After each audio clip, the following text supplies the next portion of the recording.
দীর্ঘ 17 বছর উগ্র স্বৈরাচারী সরকারের বিরুদ্ধে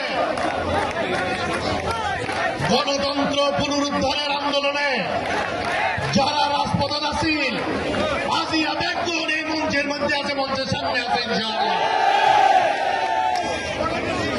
হামলা মামলা কারা নির্যাতন ভোগ করেও এই মঞ্চে যারা দাঁড়িয়ে আছেন, বসে আছেন এবং মঞ্চের সামনে যারা দাঁড়িয়ে আছেন, তারা সকল অপশক্তির বিরুদ্ধে লড়াই করে আজকে মাথা উঁচু করে এখানে দাঁড়িয়ে আছে।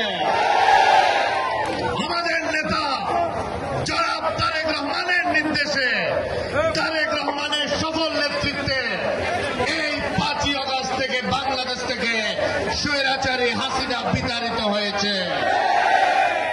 আমাদের আন্দোলন সম্পূর্ণ শেষ হয় নাই। আমরা আন্দোলন করেছি, আমরা যুদ্ধ করেছি, আমরা লড়াই করেছি মানুষের ভোটাধিকারের জন্য।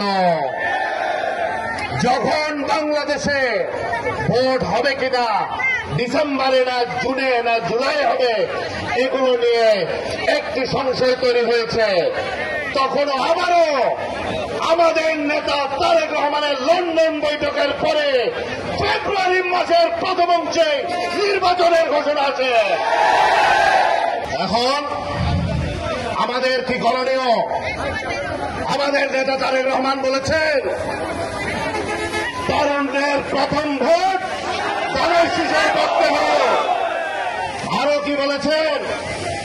বলেছেন ভোট দিব ধানের শীষে, দেশ করব মিলেমিশে। তবে মেলামেশাটা কাদের সাথে? যারা 5ই আগস্টের আগেও স্বৈরাচারের বিরুদ্ধে রাজপথে ছিল তাদের সাথে।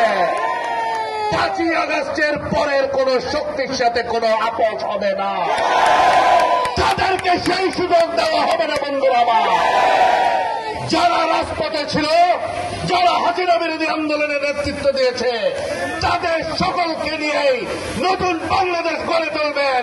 আবার আপনার সকলের নেতা, বাংলাদেশের নেতা, দেশ নায়ক তারেক রহমান। আমরা নৈতিকভাবে শক্তিশালী, কারণ আমরা হাসিনার ভয়ে পালিয়ে যাইনি। আমরা নৈতিকভাবে শক্তিশালী, কারণ আমরা আগে আওয়ামী লীগের সাথে দালালি করি না। আমরা নৈতিকভাবে শক্তিশালী, কারণ আমরা আমাদের নেতার নির্দেশে প্রতিটি কর্মসূচি হাটহাজারি বাইজিতে রাজপথে সফলভাবে সম্পন্ন করেছি। একটা কথা বন্ধুরা আমাদের মনে রাখতে হবে, বাংলাদেশ জাতীয়তাবাদী দলের রাজনীতি, তারেক রহমানের রাজনীতি হচ্ছে জনগণের জন্য, দেশের জন্য। বন্ধুরা আমাদের মাতৃতুল্য নেত্রী বলেছিলেন, বাংলাদেশ আমার শেষ ঠিকানা, আর কোথাও ঠিকানা নেই। একইভাবে আমি শুরু থেকে বলে আসছি, এই হাটহাজারী আমার প্রথম এবং শেষ ঠিকানা। একটি কথা পরিষ্কার ভাবে বলতে চাই বন্ধুরা, আগামী ফেব্রুয়ারির প্রথমার্ধে ইনশাআল্লাহ বাংলাদেশের জাতীয় সংসদ নির্বাচন অনুষ্ঠিত হবে।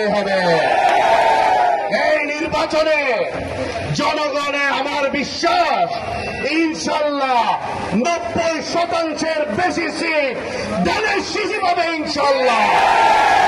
এবং দায়িত্ব নিয়ে বলতে পারি, ধানের শীষে তারাই মনোনয়ন পাবেন যারা নেতার নির্দেশে হাসিনার বিরুদ্ধে রাজপথে ছিল, যারা আওয়ামী লীগের সাথে আপোষ করেনি, যারা দালালদের সাথে দালালি করেনি, যারা থানায় দালালি করে দলের নেতৃবৃন্দকে গ্রেফতার করায়নি। এই ধরনের কোন নেতৃবৃন্দর কোন স্থান হবে না বাংলাদেশে। একটি কথা বলে র্যালি শুরু করছি, একটু ধৈর্য ধরেন। আগামী নির্বাচন অত্যন্ত সতর্কতার সাথে মোকাবেলা করতে হবে। আগামী নির্বাচনের যেই যাত্রা, সেটি বাংলাদেশে শুরু হয়ে গেছে বন্ধুগণ। এই যাত্রায় শেষ যাত্রী হবে আমাদের দল ধানের শীষ, আমাদের নেতা তারেক রহমান। এই যাত্রা সফল করতে হলে আমাদের নেতা তারেক রহমান সাহেবকে বাংলাদেশের প্রধানমন্ত্রী হিসেবে নির্বাচিত করতে হলে আমাদেরকে জনগণের সাথে থেকে জনগণকে সামনে নিয়ে সকল নির্বাচন বিরোধী ষড়যন্ত্রকে প্রতিহত করে ঐক্যবদ্ধভাবে সামনে এগিয়ে যেতে হবে বন্ধুগণ। যদি দেশের সার্বভৌমত্বকে ভালোবাসেন, যদি মনে করেন বাংলাদেশকে উন্নতির পথে অগ্রগতির পক্ষে নিয়ে যেতে হবে, দয়া করে ধানের শীষকে ধারণ করুন, তারেক রহমানকে ভোট দিন।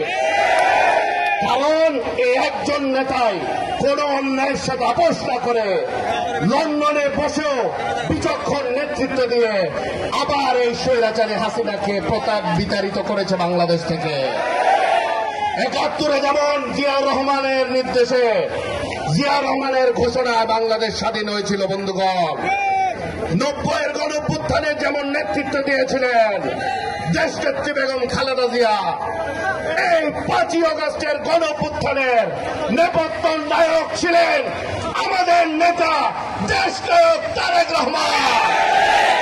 আসুন আমরা বাংলাদেশকে গড়ি, বাংলাদেশকে উন্নতির পক্ষে নিয়ে যাই এবং ধানের শীষ এবং তারেক রহমানকে সাপোর্ট করি, অন্তরে ধারণ করি এবং তাদের প্রতি আমাদের আকুণ্ঠ সমর্থন জানাই।